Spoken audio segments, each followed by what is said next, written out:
Thank you for choosing Talks News, your only source into this pivotal moment in tomorrow's history. I am your host, a leftist made of straw. Today's date is April 15th, 2021, and we begin as always with a pledge of allegiance. I pledge allegiance to liberty and justice for all. Now, a little bit of a difference in the usual orientation and organization of this podcast. We are going to be reacting to a clip, cold reaction, from a segment on MSNBC. This is not something that I usually do, but they're talking on how Biden's presidency is giving hope to progressives. I'm not sure if I would be considered a progressive, myself being a libertarian socialist, so maybe.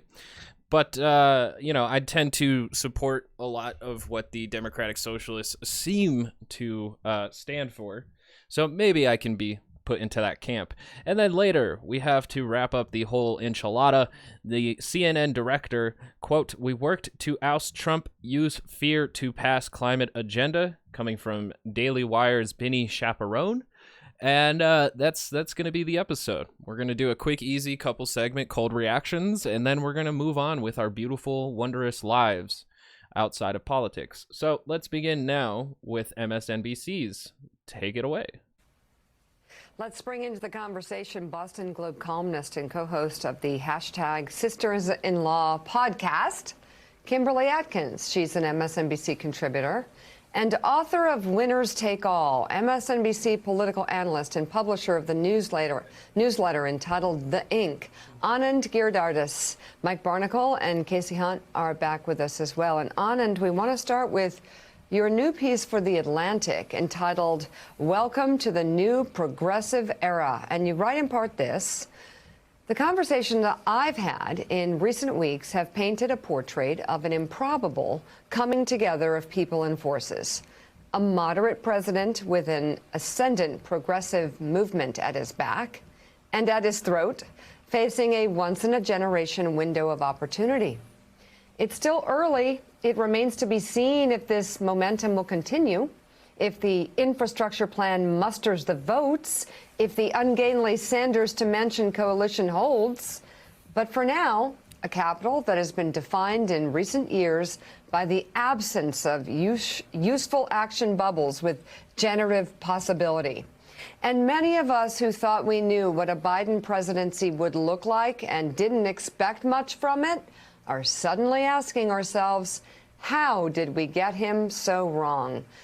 I do not agree with most of the sentiments of that article. I'm still expecting Joe Biden to blow me out of the water. I think he's done a moderately decent job, but for the most part, as far as our foreign policies and our southern border policies, our immigration policies, and the infrastructure bill itself too, not really being big enough for the time that we are currently facing. I could not disagree more with these hopeful sentiments. Now, I do like the hopeful perspective that is coming from this Atlantic article here, but I do not agree so far. I have a bit more pessimistic view of Joe Biden's presidency, and we shall get into that further as this continues on. But for the most part, I think Joe Biden has fallen as short as I thought he would on most issues that we are currently facing within the United States and abroad, also globally. But let's get into it piece by piece. Let go. And it seems like Biden's experience over the past 30, 40, 50 years has led to a lot of stories and sort of stereotypes of what a Biden presidency might look like. But the man who is president now is a whole lot different than the Biden we knew 20, 30, 40 years ago.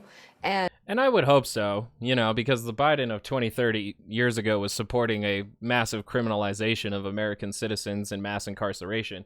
So I would really hope so that, a person can evolve within 20 to 30 years. I would be extremely skeptical of any leadership that hasn't slowly evolved. And perhaps that's why there is this window of opportunity. Except for Bernie Sanders he's a little bit of an exception to that rule, mainly because he's been very consistent for 20 to 30 years on almost every position that he supports, and he's been progressive before progressives were in. So, yeah, I just wanted to acknowledge that before diving deeper into the moderate neoliberal Joe Biden. Absolutely. I decided to, homebound as I am, decided to just spend a lot of time on the phone in recent weeks talking to the campers in this big tent, and talk to everybody from, Manchin to Larry Summers to progressives, Congresswoman Jayapal and other progressives. And the thing that I heard again and again was surprise, all manner of surprise. And I think what you're seeing is a strange marriage of man and movement and moment. So the man is, as you said, a historically moderate person, someone associated with the centrist wing of the party, more corporate-friendly wing of the party. He ran and won despite a second thing going on, which is a progressive movement that increasingly has set the terms of the conversation and won a battle of ideas in the party, as many moderates told me for this piece, even though they didn't win the primary. And so you got the man and the movement in somewhat tension, but also, as I said in the piece, at his back and at his throat, the movement is. And then finally, the moment. And there's kind of two components of the moment. There's the acute moment we're in of COVID, the plague, this kind of once in a generation political opportunity to do something big because of how bad things are, but also the accumulation of chronic crises, the death of the American dream, frankly, over the last generation. And without COVID, perhaps there wouldn't be the political will to do big things. Genuinely curious on what he means by the death of the American dream and exactly when it died. Because class mobilization, I think, is what he's alluding to when it comes to the American dream, the ability to start out poor and become rich. And it's kind of been a lie for a while, depending on your circumstances and your intersectionality of oppression that you may be facing in this country. So I don't know if we're really still reeling from the death of the American dream, or if it's just something that we've kind of been dealing with for a very long time, and that's not really going to change at all with any of the policies that we continue to pursue that don't build a proper social safety net for our lower income brothers and sisters. So so ultimately the kind of picture I found of Joe Biden through all these conversations was someone who is a coalitional politician, not a star.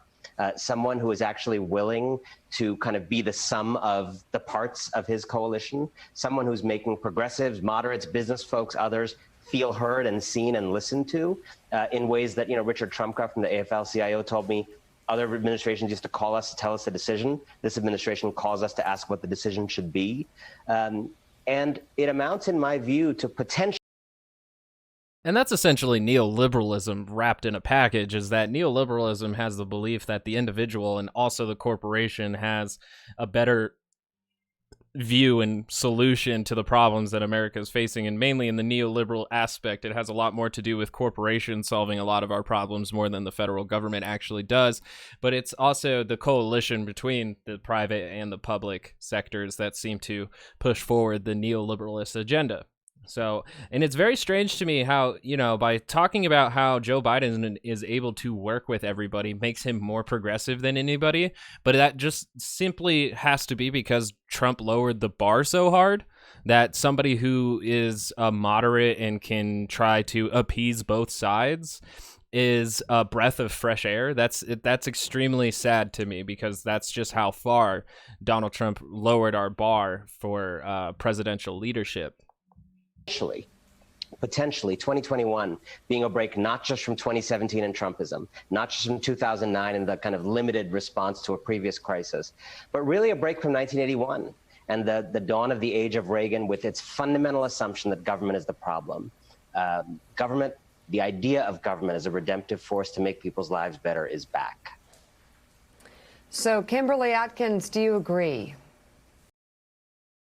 So my real issue is that he doesn't use any policies or anything that necessarily Biden has enacted to prove that, he's here to use the government to improve the material conditions of people's lives. He mostly used the idea that Biden is able to work with corporations, progressive representatives, Republican representatives, establishment Democrats, the moderate Republicans. He's able to work with all of these people, and that means that the government is back to helping the people. And it's just a lot of fancy rhetoric with absolutely no substantial evidence or substance to actually say that Joe Biden is going to improve the material conditions for all Americans and not just the richest. So just putting that out there. That was a beautiful word salad, but I am not sold on the idea that Joe Biden is the new progressive era, as they're saying here, just because he can work with so many people that are already working with each other in Washington, D.C. I think so. I think we are seeing that. Look, I think that this has to do with a number of factors, including just being in a post-Trump era where Democrats from across the ideological spectrum are incentivized now that they are in power in Congress and in the White House to work together, to find the places where they can agree, to listen to each other in order to move forward and do what all of them want to do. So having Trump out of the White House has made the fractured Democratic Party between establishment and progressives, that somehow has brought them together more than it did than under Trump. Because honestly, under Trump, it seemed a lot more obvious that they were more together on things because they had the common enemy of Donald Trump and the radicalized Trumpist Republicans. They had that same enemy underneath their belt, so there was a much more unified Democratic Party in that sense back then. But now they can't even agree on the stimulus checks, or they couldn't agree on the $15 minimum wage being a part of the COVID relief package. And then also on top of it, progressives were criticizing Joe Biden's infrastructure plan, which is $2.3 trillion in 10 years, and the progressives are saying we need at least $10 trillion in 10 years. So we're missing substantial evidence here to prove that Joe Biden is the coalition with the progressives, because to me, this segment sounds like cleaning up Joe Biden's image to make him sound appealing to progressives without having to look at his policy stances and what he's done so far in the White House. It's just mostly fancy rhetoric. Which is reverse not only the policies that Donald Trump and congressional Republicans have put in place over the years, but reverse the course of the country, reverse. And so I'm also curious as to which of those policies are we talking about here? Are we talking about the pulling apart from the World Health Organization, the Paris Climate Accord, the Iran nuclear deal? Because all of these things were not progressive policies made by progressives. These were the same things that were enacted underneath an Obama presidency, who was just as moderate neoliberalist as Joe Biden is. So really what we're seeing is a redirection from Trump's presidency back to where we were with Obama's presidency, but with a pandemic on top of it. So even so, we saw the largest transfer of wealth from the housing market crash bubble back in 2008, 2009 under, you guessed it, Joe Biden and President Barack Obama. So in those regards, we're not really seeing that much of a shift from the presidency that we had seen from Obama. And, it's early, so we're not really sure how it could turn out, but Obama's presidency is exactly what led to Trump's presidency. So to pretend like this is some kind of victory or validation for the progressive party is a little nonsensical to me, especially with thinking that reversing Trump's policies is anything progressive. That's merely just the Democrats. So I need more than this to buy that Joe Biden is the leader of the new progressive era, as they're alleging in the headline of this. The tone and the messaging in this country and move forward. So each and every Democrat in Washington is incentivized to do that. That there, I do genuinely agree. I do like that we have a president who isn't constantly demonizing leftists or even taking time to demonize conservatives. He doesn't demonize like really any group in particular. We are starting to see like a bit of ramping up against Russia through sanctions and kind of economic warfare. And then also too, there's tensions rising with Iran, but I'm not seeing like the rhetoric of anti-Muslim or anti-Kremlin, communist rhetoric that would be like in the Trump presidency, where in order to follow through on his actions foreign policy wise, he also demonizes the people who fit in those categories within our own country. So I can agree on that level that at least Joe Biden's rhetoric isn't as divisive as Trump's is. But I'm not gonna say yet again that that's like a major improvement in a move forward into the social issues that we're facing in this country and will continue to face over the next few decades. I thought we saw some signs along the way, along the campaign, that Joe Biden would be willing to listen to more progressive folks. We saw that with the people who he surrounded himself with, including Senator Elizabeth Warren. We saw that in his pick for Kamala Harris as vice president. So perhaps I'm a little less. Both of those are very well-liked Democrats. I'm not sure how most progressives feel about them, but like that's really low bar for me, because Elizabeth Warren definitely has the aesthetics of a progressive, but she's not any more progressive than Bernie Sanders is. And even in my books, Bernie Sanders is just barely progressive enough, because we're just that far behind most of the developed world. Kamala Harris is certainly not progressive in my books. And again, I would need substantial evidence to prove as to why they are. I feel like Republicans and their conservatism has lowered the bar so far that literally the most modest Democrat policy makes them seem like they're radicals. And that's just like kind of where our political spectrum is that we're so skewed to the right side that any movement towards the left just a little bit is like, holy shit, that is so progressive. And we throw all of our hats in the air in celebration and fireworks are shot off. And it's really not. It's meeting the bare minimum. So like I again, like this is exactly what the media, like the left-wing media, loses a lot of people from, is because they do these cleanup jobs to aesthetically improve somebody when, you know, in material conditions there's nothing to back it up.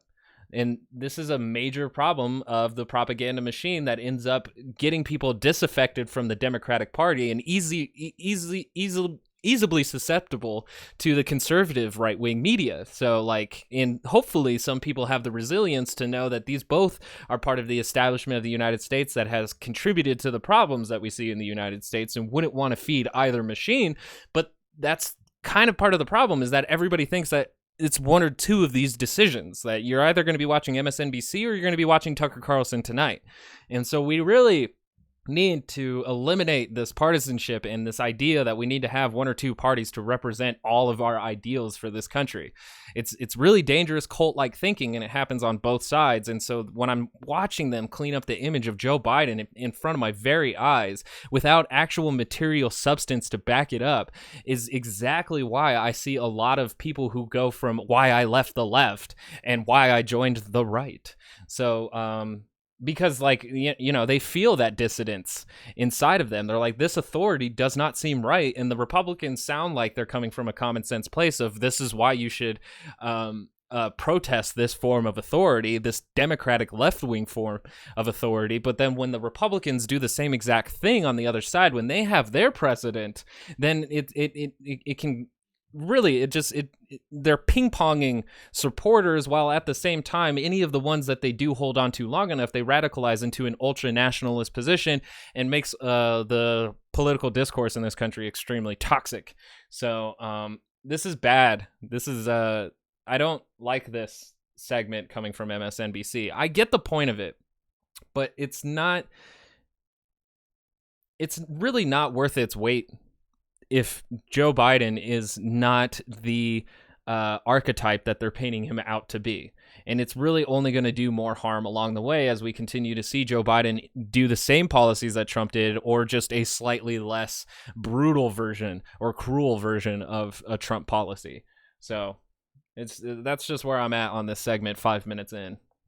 surprised that this is playing out, but certainly the extent of which. I was not expecting, for example, in the infrastructure plan, for that to include a plan to restore neighborhoods, black neighborhoods that were really destroyed with highway building.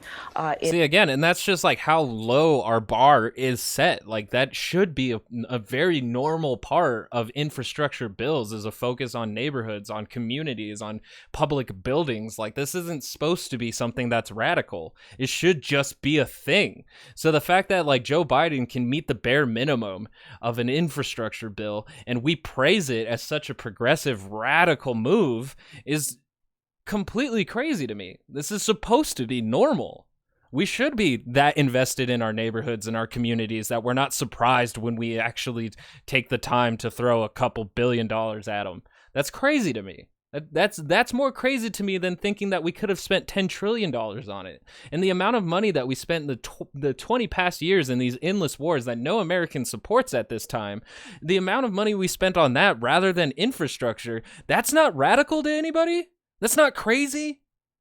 Like, we should have spent a lot more focus on our own people. That's like, no wonder China's outdoing us. Like, we sent all our manufacturing job over there, most of our GDPs over on the other side of the world, and then we dumped money into doing endless wars that have shown little to no profit beyond the cycle of the oil industry, which is eventually going to destroy a lot of the planet. So this is why we're no longer one of the like most admirable nations on the planet, and if we are, it's merely from a propaganda standpoint. In the mid-century, I really didn't expect a lot of things that are very progressive, very forward-looking. I love my country. I feel like I have to say this. I love my country. I love most people in it.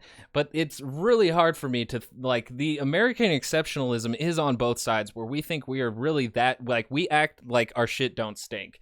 And it reeks. It's bad. It's not a good smell, and we really need to figure out what we're going to do to try and combat our future problems that we're going to see in this country that we continue to do either the bare minimum to nothing at all about. This is wild. And very much in keeping with the moment that we've seen in the last year of the call for racial justice beyond policing. So I am somewhat surprised, but I think we saw a bit of this coming. But Anand, as you say, one of the criticisms of Joe Biden in the primary season was that he was going to be too centrist, that he wouldn't be the vessel for progressive ideas that progressive wing of the party had hoped for and that most Democrats had hoped for. And in fact, when he was criticized by Donald Trump as being too progressive or a part of the radical left, to use his term, I think voters sort of shrugged that off, looking at Joe Biden's long record as not being ultra progressive. So does that contribute to the surprise, the fact that he was seen as the guy in that big field of candidates as the one who may not, in fact, be most representative of the modern Democratic Party? Yeah, and I think there's a funny dynamic where, first of all, to his credit, I think Biden is something incredibly countercultural in the age of polarization and certitude, which is he's persuadable, right? So, oh my God. Oh my God. Like, seriously, where are we at in the point of this country where somebody who is agreeable, who will have a normal discussion, is counterculture? Where are we in a country when it reaches that point? And that is something to be praised, like, honestly. So, as someone who worked for him for a long time told me, you know, he was in Iowa back in the primary. And although he ended up winning the overall race, he saw that it was the Sanders and Warren camps in Iowa that had big, boisterous crowds. And his, as the media reported at the time, were quite... Because on the ground, Democrats, like the supporters, the working class, the regular people that live out here, want to see some real shit happen. They know the people who voted for Bernie Sanders did it because they were familiar with Obama. So let's, like, oh God, I can't believe MSNBC got me this turn. I'm turned. God damn. Quite thin. So he saw, like a stand-up comic in a room, noticing when you're getting the laughs. He saw where the energy was. He prevailed, and then he was willing, through the unity task forces that he had with the Sanders folks onward, to incorporate a lot of those ideas and certainly a lot of those people. And the other thing is, there is a I think a kind of practice of something I've heard so much in this administration, this idea that, apocryphally, FDR said to A. Philip Randolph, labor activist, make me do it. If you want me to do a big thing, make me do it. I think a lot of the attitude of this administration is, go make me do it. I'm willing to do it, but I'm not willing to be 3 miles ahead of public opinion. I'm willing to do it if you can push and pressure public opinion to a place where, it's ready for me to do. That honestly sounds like what a leader would do. Wow, that is such a leadership thing to do. I need everyone else to shift the Overton window of everybody before I can actually do progressive policies. I need all of you activists and all of you labor unions. I need everybody else to shift the Overton window for me, and then I'll pass the policies that you want to see. Even though the window is shifted, because how many votes went to Bernie Sanders before losing the primary? So honestly, it's crazy to me because the Overton window is shifted, but Biden knows that he's not going to push anything beyond the envelope. He knows that. He ran on that idea. He ran on being a moderate. And so it's very wild to me that we're even having this segment right now, the new progressive era, where we meet in the middle. And I think that ends up being an incredibly powerful combination that could spell a transformational presidency, and a presidency against all odds, given Biden's record, that ends up shattering the age of Reagan, the consensus of the Reagan era, in a way that the Obama and Clinton presidencies ended up not. Yeah, shattering the Reagan era by raising taxes to 28% for corporations. Yeah, that's absolutely just shredding apart trickle-down economics, isn't it? Amazing. MSNBC is guilty of exactly what Fox News would do for Trump every day. This is the same exact method and strategy, and I find it deplorable, and I give you a yikes out of 10. Yeah, it's such an interesting point about how the President Biden reacts to public opinion and has over the course of his career. But Kimberly Atkins, I'm curious as to your take on how the president is handling not necessarily the issues that are these 60-40 or 70-30 issues where even Republicans are supportive, like these economic issues and a lot of the things Anand's been talking about, but some of the cultural issues. I mean, I was listening to how the president spoke, for example, about the recent tragic death of Dante Wright in Minnesota. And he was careful about how he talked, for example, about law enforcement and the police. He does walk this careful kind of moderate line in the language that he uses and the tone that he takes. Do you think that there is a risk for President Biden with his progressive base around some of these perhaps more wedge-oriented issues that Republicans really want to use in the midterms to try and take back the House and the Senate? Yeah, I don't think there's as much of a risk in that. Yes, he certainly can speak with compassion and empathy and a sense of urgency when it comes to the tragic deaths we are seeing of Black people at the hands of police. But I think he also understands something that most Black folks, and by the way, most Black voters are more moderate. They tend not to be as progressive. But he understands that Black folks want police to keep them safe. They don't want them to kill them. I really don't know if most Black people are actually, like, most Black voters are moderate. I haven't seen any data on that. But there's definitely been plenty of radical leaders throughout history, like James Baldwin, Fred Hampton, Huey Newton, Bobby Seale, the Black Panther movement. Louis Farrakhan, I would not consider a moderate. Martin Luther King, for his time, was considered a radical, and I think he even said he was a socialist as well. So, maybe Black voters are predominantly moderate. I think most Americans are moderate. I don't think they want to sacrifice the comfortability of the status quo to do something radical and experimental.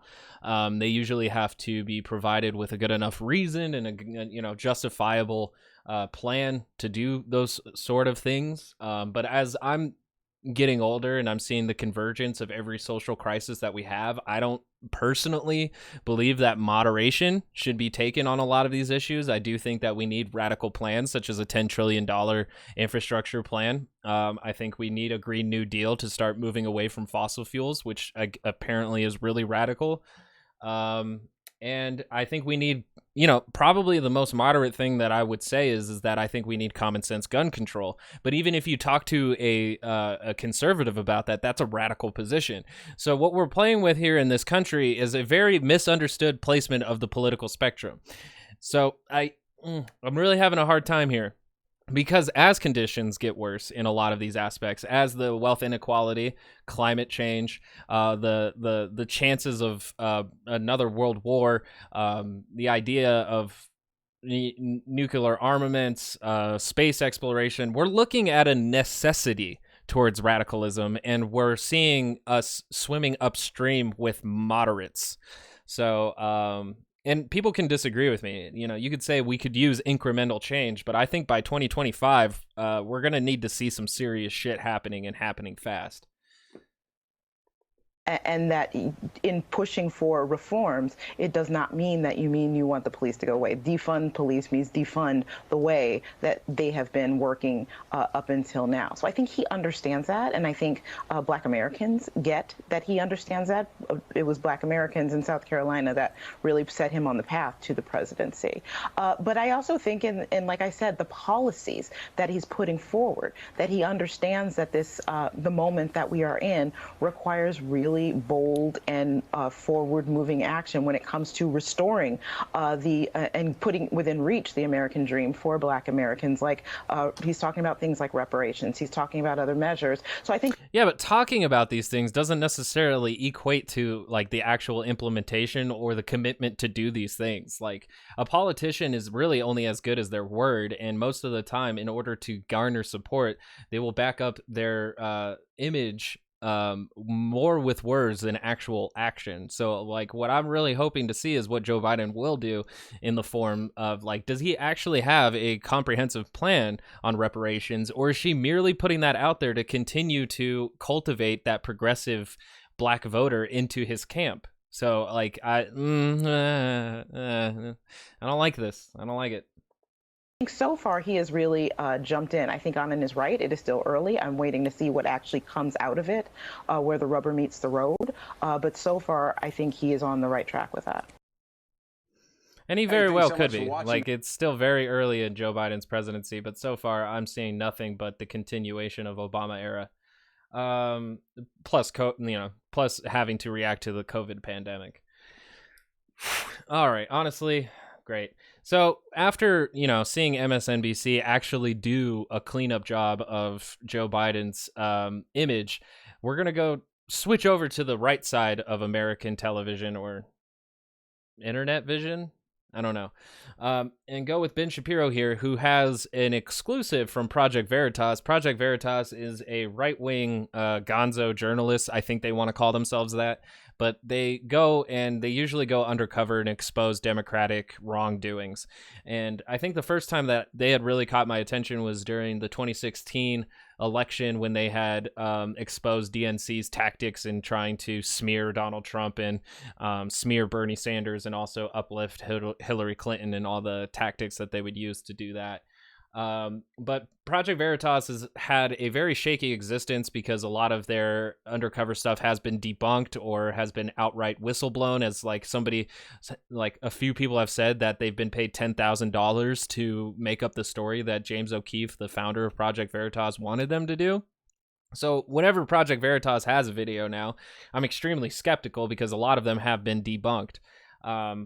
But Ben Shapiro doesn't care about that. He cares merely about the denigration of the Democratic Party, so that conservatism sounds more appealing to people who live in America.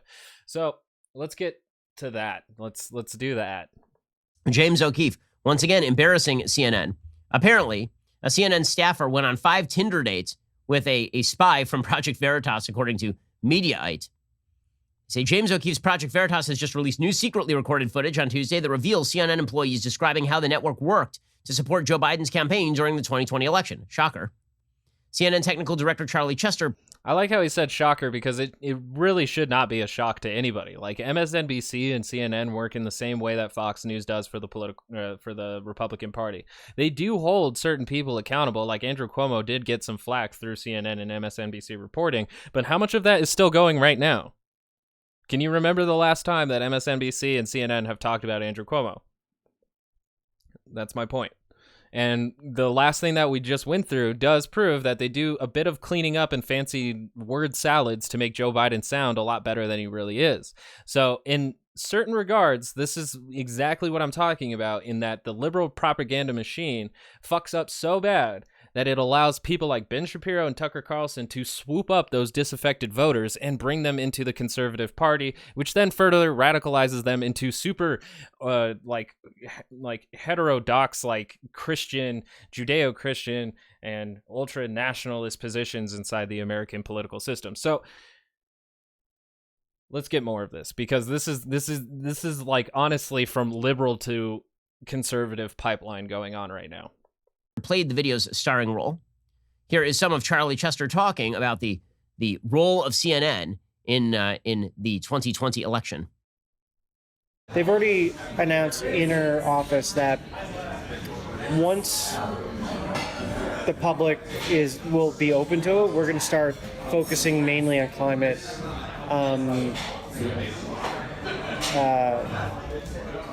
like global warming, and like that's going to be our next, like, I don't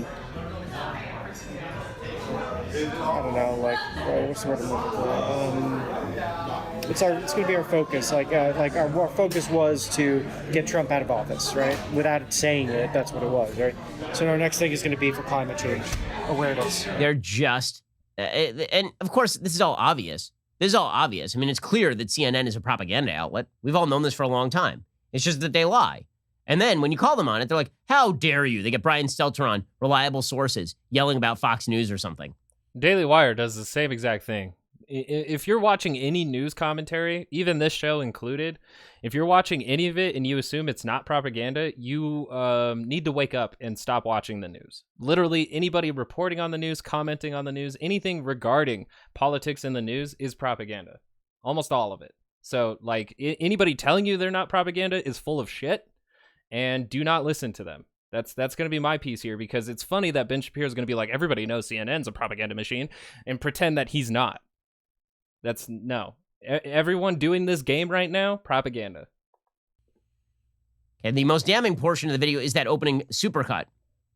The footage didn't make the identity of Chester's conversational partner clear, though a rack of liquor bottles is clearly pictured behind him in one scene. Chester said that his role is one step down from director, though the role of technical director has no input on the contents of any programming, but he has suggested there was sort of internal communication suggesting what the mission was. Chester says, quote, Trump his hand was shaking, he was losing it. He's unfit, we were creating a story there, I think that's propaganda. Apparently he was talking there, you would imagine, about the Trump picking up a glass of water with both hands. We had nothing else to run with at that time. We were like just taking shots off about, just hoping something would hit, you know? His conversational partner, a woman, tells him at one point she has a confession about her concerns with Biden. She says, I guess I have a confession. I worry about Biden and his health, I guess. Yeah, I just want to take care of him, make sure he's okay. Chester said that was precisely the kind of concern the network worked to assuage during the campaign. Chester said the whole thing of him running, showing him jogging, was obviously a deflection of his age. They're trying to make it like, okay, I'm healthy. He said we'd always show shots of him jogging, like I'm healthy. Yeah, there was even that like cover of GQ that tried to make Joe Biden look like he's a super dope bachelor. Like this is happening all the time. Fox News spent as much time as CNN cleaning up Joe Biden's image as they did Trump. So like this is going to happen no matter what, and that's what we're dealing with. We have institutions that are well established and have vested interests in both political parties. We have a two-party system, so we're going to have both sides trying to clean up their people to make them look cleaner. Just like how Fox News, how many times have they covered Matt Gaetz? Very little compared to the liberal news media. So like it's both sides of this are extremely guilty of it. And blah, blah, blah. Chester also said he'd be okay with it if Kamala Harris became president. Oh yeah, that reminds me, because like during back I think like when Trump had the Independence Day speech, where he like was at Mount Rushmore. Ben Shapiro spent like a whole segment talking about how great that speech was. But if you watched anybody else's channel, not CNN, MSNBC, but like smaller YouTube leftists, they heard literally the 14 points of fascism in that speech, and you can get that from their channel, that perspective. But if you go to Ben Shapiro's perspective, it's much more cleaning up of Trump and how it's important to have these nationalist feels, how it's important to acknowledge Americans' exceptionalism. And he cleaned up his image when the left side, what people call bread tube, saw 14 points of fascism in that speech. So clear example of both. Every side is playing in a game of propaganda. Chester said, I had so many arguments about my dad would be like, you're voting in Kamala Harris because he's going to die in the presidency. And I'm like, he's not going to effing die, but I'm okay with that. I'm okay with that. She could probably be a real B-word in like a board meeting and you'd hate her as a boss, but she's effing real and better than what we got regardless. So also, he basically acknowledged openly that they craft their coverage around narrative. If the agenda, say, is to like get like Matt Gaetz right now, he's like this Republican, like he's a problem for the Democratic Party because he's so conservative, right? And he can cause a lot of hiccups in passing of laws. So it would be great for the Democratic Party to get him out. So we're going to keep running those stories to keep hurting him and make it so that it can't be buried and like just settled outside of court and just like if we keep pushing that, it's helping us. That's propaganda. It's helping us in some way. Okay, but here is the thing. Most journalists don't even have the insight that Charlie Chester, the CNN technical director, does. Margaret Sullivan, who writes an awful column for even earlier, Ben Shapiro said it's all very obvious. It's very obvious. Like, no duh. All of that is a no duh. Washington Post, in which she basically just pretends that partisan journalism is in fact objective journalism. She has a piece today in which she says, ask almost any group of journalists to name the core values of their profession, and they'll probably deliver a list like this. Oversight. We're the watchdogs keeping an eye on government officials and other powerful people and institutions. Transparency. We believe it's best to put information out in the open, not keep it hidden. Factuality. It's crucial to provide as much accurate information as possible to get to the truth. Spotlighting wrongdoing. We think society's problems are best solved by exposing them to public criticism, giving a voice to the voiceless. It's our job to advocate for those lacking power or social standing. These ideas are so ingrained, we have adopted certain aphorisms to express them. Sunlight is the best disinfectant. Comfort the afflicted, and inflict the comfortable. We counsel each other. Okay, but here is the problem. They are liars. Just like all self-reported surveys, if you ask people, how often do you exercise? People always answer that they exercise a lot more than they actually do. If you I don't know what to do with that, because like I would then have to assume that everybody who takes a survey like that lies, and that like he's setting up the premise. I don't know what to do with this when you set up the premise like that. Like I have to believe you and go follow through your argument on that when I don't agree with the premise already. You ask people how wonderful they are, they will always tell you they are unbelievably great. Journalists may say that they care about oversight and keeping an eye on government officials. Meanwhile, they're just like, why are we even asking tough questions of Joe Biden? We should stop this. Transparency. They believe it's best to put information out in the open. Weird, because yeah, CNN has journalists, but for the most part, it's exactly the same as Ben Shapiro. Ben Shapiro's not a journalist. He's a news commentator. And most of these people who are on TV are news commentators. They're not necessarily journalists. The journalists are the ones who do gather the stories and information for news commentators to comment upon. But and this seems to be becoming like a problem where news commentators are being equated to journalists, and it's just far from the truth. Like, no, like journalists actually collect a good amount of witness statements, evidence, citations, sources. They actually do pretty much most of the work that gives Ben Shapiro a job. So like he's making this bridge into the same idea that you should trust a journalist as much as a news commentator. And as far as we know, when it comes to Republicans, news commentators work for the fake news. So like, it's just even more of this, just you can't trust media, but for some reason you can trust Ben.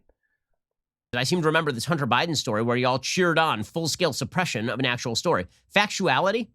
You have to give as much information as possible to get to the truth? Weird, because I see like stories every single day where you don't give as much information as possible, particularly when it comes to policing. It's really good when you can like cite specific examples, but let's not do that. Let's just, broadly say that they do this thing all the time and it's happening all the time, and I don't have to prove anything to anybody because we all know it's happening, right? You're here on Daily Wire all the time. You know it's happening because I've told you. Spotlighting wrongdoing? You think that society's problems are best solved by exposing them to public criticism? Weird, because you were defending Andrew Cuomo all of last year, giving a voice to the voiceless. Well, it seems like mostly you care about giving a voice to the people you want to give a voice to and shutting everyone. Like, is he actually like talking about the specific journalist that wrote this article? Because he could easily provide samples of her work to say, here's where you defended Andrew Cuomo. But he's not. He's using generalization because that's how the most effectiveness of getting people in the conservative party is to make everybody outside of the conservative party sound like opposition. It's so easy. It's so easy, and it's unbelievably, I'm just so shocked on how easily it works, but it just, like, to me, it sounds like everybody really, really desires simplified answers. Everybody else up. But put that aside, according to Margaret Sullivan, our values can be a turnoff for the general public. It suggests that journalists who want to reach the broadest audience and have the greatest impact should consider changing the way they think about their present work. The study, A New Way of Looking at Trust in Media, is from Media Insight Project. It builds on research led by social psychologist Jonathan Haidt. Researchers asked participants how much they support the values I mentioned above, transparency, factuality, but kept it in the abstract without specifying a focus on journalism. The results indicate that only 1 out of the 5 core values touted by journalists shares the support of a majority of Americans. About 7 in 10 people support the idea that we should pursue facts that get us closer to the truth. The value drawing the least support is that the good way to make society better is to spotlight its problems. Only about 3 in 10 agree.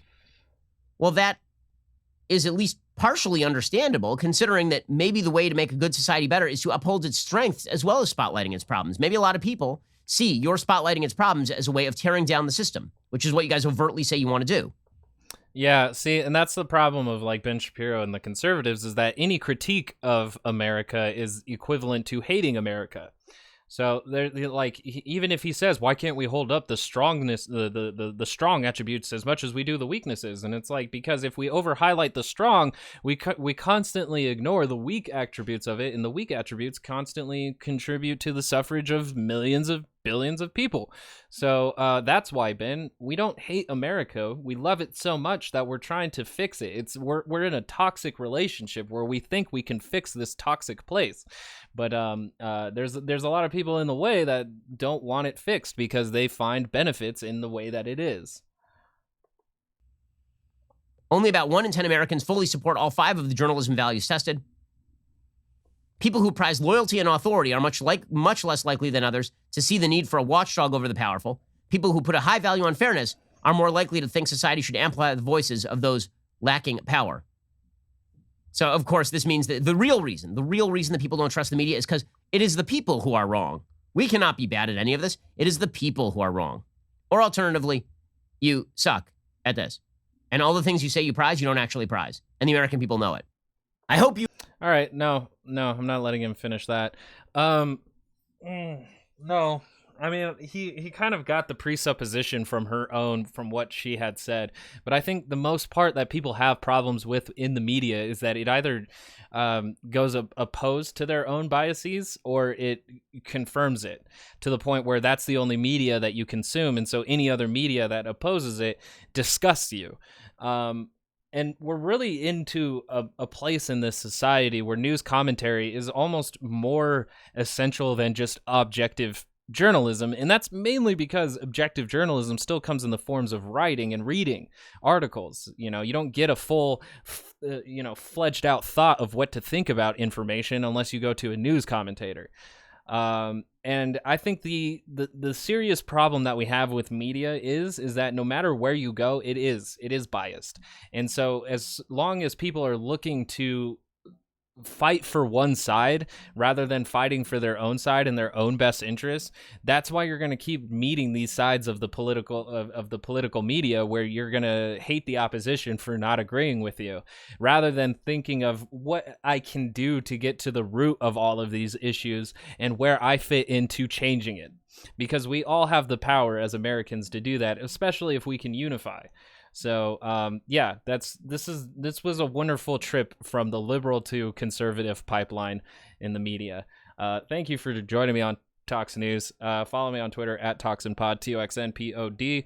The YouTube channel's in the description. And like it if you liked it, dislike it if you don't, rate, review, subscribe, ring the bell, comment, do all those things if you want to. I don't really, I guess I need you to, but I don't have to. So just do you, boo boo, honestly. And I'll catch you next episode. That's gonna be it. It's gonna be a real short, simple one today of how media constantly betrays American people.